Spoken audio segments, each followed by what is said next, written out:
Good morning everybody. I've decided to go for a bit of a bike ride. I have the trees and into the light in a second. It's 5:30 in the morning. It's not the longest day of the year, but it's pretty close. And we've got 401 kilometres to go. It seemed like such a good idea when I agreed to it. We'll soon see how it feels later though, won't we? Been quite nervous, didn't sleep very well. Just so different to anything I've ever done. No, I was a bit apprehensive about it. Every hour of the night I was awake, tossing and turning, 5 to 4. The alarm went off. Nice big breakfast, 6 slices of toast, peanut butter, eggs. It was good. I'm heading down to Bristol, where I'm going to meet everyone else. Everyone else is doing 310k, but I thought for some weird reason the 45k down to Bristol and back to round it up to 400 would be good fun. We'll find out later how much fun it was. There'll be updates coming throughout the ride. We have stopped for our first mechanical of the day. Excuse the lorries, it's rush hour obviously. Done 60 kilometres, it's 7:45. We've got a long way to go, 340 kilometres left. Well, at least they're getting ticked off fairly rapidly, it feels. First 2 hours have flown by. Got Max Stedman, Lewis, John and Tom company. So it's 9:30, which means I left home 4 hours and 5 minutes ago at 5:25. In that time, we've been stopped for a little while. So I've only ridden 2 hours 45, 2 snap chains, 1 snapped rear derailleur, all from the same bike, and a puncture from a different bike. So it's not been the best of starts. It's now 9:30, leaving Bath, and we've got something like 230 kilometres left to go. It's going to be quite a long day, but you know, it could be doable in 10 hours. Probably a little bit ambitious. We got stop number 3. 2 broken chains, broken rear mech, and a puncture. 600 metres 7% and 800 metres at 5%. Right, just that one. You're stuck on the 53 what?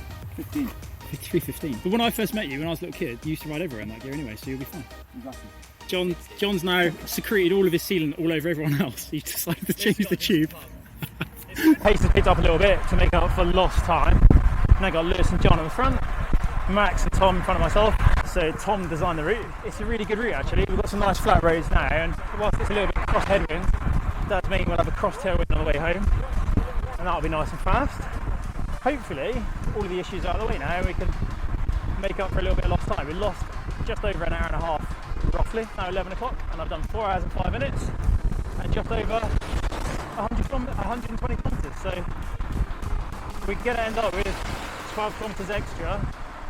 We have to double back, go to a bike shop to get a bit of a running repair. So, what's that? 380 something k's to go. It's not too bad. No, 280 something k's to go. Doesn't bode well, does it? If you can't do that sort of maths already. We've made it to Bournemouth. 200 and something kilometres, 7 hours, golden seas. 6 hours and 55 minutes. And all the mechanicals, 211 kilometres, 211, and that's halfway. Go on then Lewis, give us some thoughts from the ride so far. Not bad, fairly routine, fairly flat. Fairly routine, apart from being twice as long as normal. Slight mechanical. Oh yeah, and the mechanicals. 1, 2, 3. 3, yeah. It's all good now. Max, give us your thoughts, Max. Yeah, it was going really well, and then I got myself a KFC, got really excited by it. And then riding down to the beach, the bag broke and I was left with 3 fillets and half a popcorn chicken, so I'm absolutely demoed right now. Morale's not good. I have to go find some more food. It's going to be alright, Max, we can get through it together. John, Tom, do you want to share your thoughts right now? Pretty cruiser on the way down. I mean, Tom's probably feeling different with his gearing choices. Saw the old legs. This guy thinks it's funny anyway.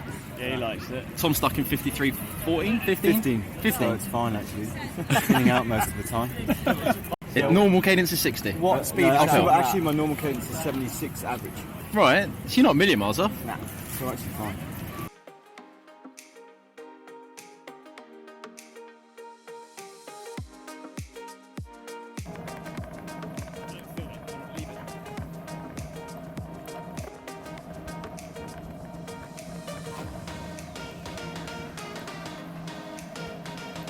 Not a lot to report, other than it's not the most social thing when you're all tired. It's properly hot, like 27 degrees. 5,200 kilojoules, 309 TSS, 253 kilometres. Where's Opie? Right, Max Stedman. 266 k's in max. What are you getting in the shop? I can't see it. Bananas. Bananas. I'm going for an ice cream. Bananas. It's 9 hours of riding time and 150 k's to go. Oh, I fancy an ice cream. This is the first time I feel hot. You always look hot, Max. Max? Well, I can't even speak. Look at the little skeleton climbing out the Land Rover. Right, how far have we done? How far have I done? 110 to go. Oh, that's not too bad. 156 to go. It's alright. 3 times 50 go. 50 go is nothing. 3 times nothing is nothing. There you go. That's Tom's take on my ride home. 266 done. 9 hours. 240 metres climbing. Time for an ice cream. 6 o'clock in the evening. Done 300 kilometres. Everyone's visibly a bit tired. Max looks fresh as.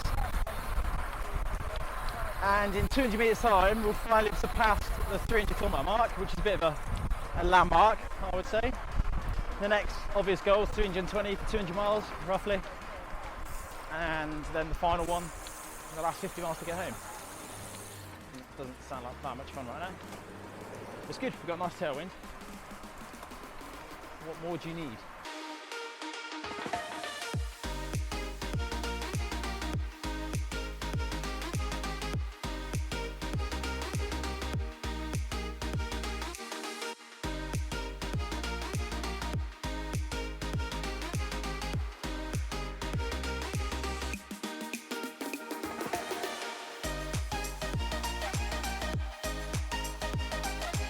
"12 hours and 37 minutes. I've just left Bristol and all the others. It's where they were meeting, it's where they all started. I've got, I think, 35 k's to go, 388 kilometres done. Obviously with a bike repair this morning, did a bit of doubling back in Bath. I went back into town to find a bike shop. Added like 15 kilometres. You know what's really crazy? Is all of a sudden, now I'm alone, I feel utterly rubbish because you can just focus on how unfresh I feel, how much everything hurts, and actually riding home for another hour is still a long way. It's been good. Been nice to see the sunset. Nearly done. 420 kilometres, just a couple of minutes to go. As you can see, it's pretty dark. Nice sunset though. It was properly touch and go all day whether I'd actually make it home or not before it got too dark to ride. So basically, if it's going to be too dark to avoid potholes, then it's getting dangerous. I had a rear light on my bike. I always have that on my bike. What I didn't have was a front light, and my battery on my phone was dying, which meant a big problem for me. I couldn't listen to music in the last 90 minutes. So things I learned on the day. Well, it's actually not that hard to ride a bike that far. If you've got company, you've got something to take your mind off it. You drink enough, crucially. It was a hot day, 27 degrees average that was. So that includes leaving at 5:30 in the morning when it was about 15 degrees and getting home just after 10 and eating. I'm fortunate that I have an appetite. Any of my friends will be able to tell you that I can eat and I can eat and eat and eat. So filling my belly was not a big challenge. The biggest challenge is actually just eating foods that are suitable to fuel yourself for a long ride like that. So not relying too much on sugars, which is a particular weakness of mine. Let's run through my feed for the day. Breakfast kicked off with, says here, 5 slices of toast. Whole grain toast, 3 eggs, 2 tablespoons of peanut butter. Then about 4 hours into the ride, I started eating, 4.5 hours. I didn't need to eat and drink for the first few hours. We honestly rode really gently. It's like a walking type of pace. Probably would have benefited from drinking earlier in the ride. Had a big flapjack, 2 waffles, so the chocolate coated Liège waffles, 4 bottles of drinks. So that's a mixture of Coca-Cola and my 2 drinks bottles from Enfuse that I had at the start. Then lunch was a Tesco meal deal, which is quite nice, which is a sandwich, Coca-Cola again, a couple of litres of water, and 2 Belgian buns. They were good. I actually carried bought 2 little waffles, brought them home for my kids. Stop number 3, had some grapes. Cheers for those, Tom, they were quite nice. Magnum ice cream, Magnum mint ice cream. Who would have thought? That was such good ride fuel. That was nice, that was. And then I had a can of bitter lemon. When I ride my bike, I always really fancy something like zesty and something to really get your tongue going. That was good, that hit the spot. Another couple of litres of water. Stop number 4 was 2 Snickers. At this point, I was getting a bit tired and I was properly like, I don't know if I may get home or not. So this is just before we hit that stretch of gravelly, cindery track, which is the Strawberry Line on the way back from Glastonbury to Bristol. That is beautiful. So if you're ever in Somerset, it's well worth riding that. A bar of nougat, that also came home with me. Didn't end up eating that. Oh no, I did. I bought 2, brought 1 home. and then the dinner was a lasagna. In total, I burnt 8,700 kilojoules, and I honestly wouldn't be surprised if I wasn't a million miles off consuming something similar as well. As I said, I've got a big appetite.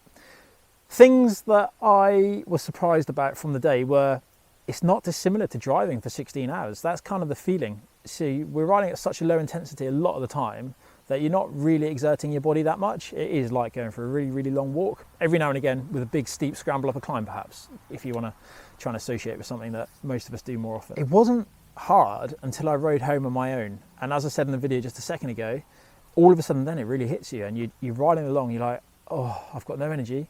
I know I can get home. So I had to get to the M4, which is just north of Bristol, and then it's ever so slightly downhill, and my energy levels were seriously dropping quite quickly at this point. I wouldn't want to ride any further, that's for sure. Like some people might have said, oh, you could have rounded it up to 500 kilometers, you know, strap some lights on, but I'm not really sure what the fun in that would have been. 400 kilometers was the goal. I think that's far enough. Would I do it again? Yes. Would I do it again in a rush within the next few weeks? Probably not, just because it's a long day to spend sat on a saddle. And I was definitely quite tired the next day. The next day I was really tired actually. I think I remember sleeping for about 90 minutes in the afternoon. Something I do quite a lot when I'm training hard is to have a little rest after training. I didn't feel like riding my bike the next day. And the lingering fatigue in my legs was there for a good 4 days afterwards. So on the Sunday, when I did a big ride in the Cotswolds, I was still definitely a little bit tired. But on the whole, it's definitely doable. Would I advise anyone else doing it? 100%, because it is quite cool. It was a genuinely good day out. Really good memories, something I won't forget, my longest ever bike ride by almost double the length. And yeah, it was just a unique experience. And my top pointers for anyone looking to replicate this would be to plan, first and foremost, plan a day where you know you're going to have good weather, it's going to be favourable. Plan to ride with a group, because that's definitely a lot more enjoyable having a little bit of company. Excuse the dogs. Then also make sure you are actually fit enough and up to it, and that your bike's in good condition. I say that half jokingly, but half seriously. Everyone's bikes were in good condition, and we still have mechanicals. These things can happen. Number 4, fuel well. So that comes under the planning really. Make sure that you have got enough food, or if you haven't got enough food, or you can't carry enough food with you, make sure you know where you're going to be stopping. That also helps cut down any dead time on the ride, which brings me on to number 5. Just don't spend too much time sat down. If you're genuinely planning on riding a long way, don't spend too much time off the bike, because that just eats into the amount of time it's going to take you, or allow you, if something really did go wrong throughout the day. But also your legs start to seize up, and you start to really realise just how tired you are. I think on the whole, we cut our stops to around half an hour maximum, and that includes getting lunch in Bournemouth as well. And that seemed to work quite well. And then finally, if you are doing a ride like that, I honestly just think it's a good idea to make sure that someone knows where you are. My phone battery was running out of life really quickly towards the end, and that's the only stretch of the ride that Micah didn't know where I was. And all of a sudden then it's not that I feel quite vulnerable, it's just that if, for example, so I'd taken loads of back lanes to get home, she never would have found me if I'd had a problem. So things like that are just well worth looking out for. So maybe carry a battery pack to keep your phone charged, something like that, because in this day and age, it's so easy to stay in touch with the world, and it's well worth doing if you are going on a bit of an adventure. Hopefully I managed to document that okay. I'd be really interested to know if this is the sort of thing you'd like to see more of on the channel, because whilst I don't want to do it every week, I am well up for a challenge, even if it's something that's well out of my comfort zone. So I always say my favourite bike rides are around 90 minutes long. Well, this one was nearly 14 hours, so I can definitely do it. Hope you enjoyed it. Let me know what you think in the comments down below. And if you are planning a big crazy ride yourselves, I'd also quite like to hear about that as well. So drop that down in the comments, and I'll see you again soon.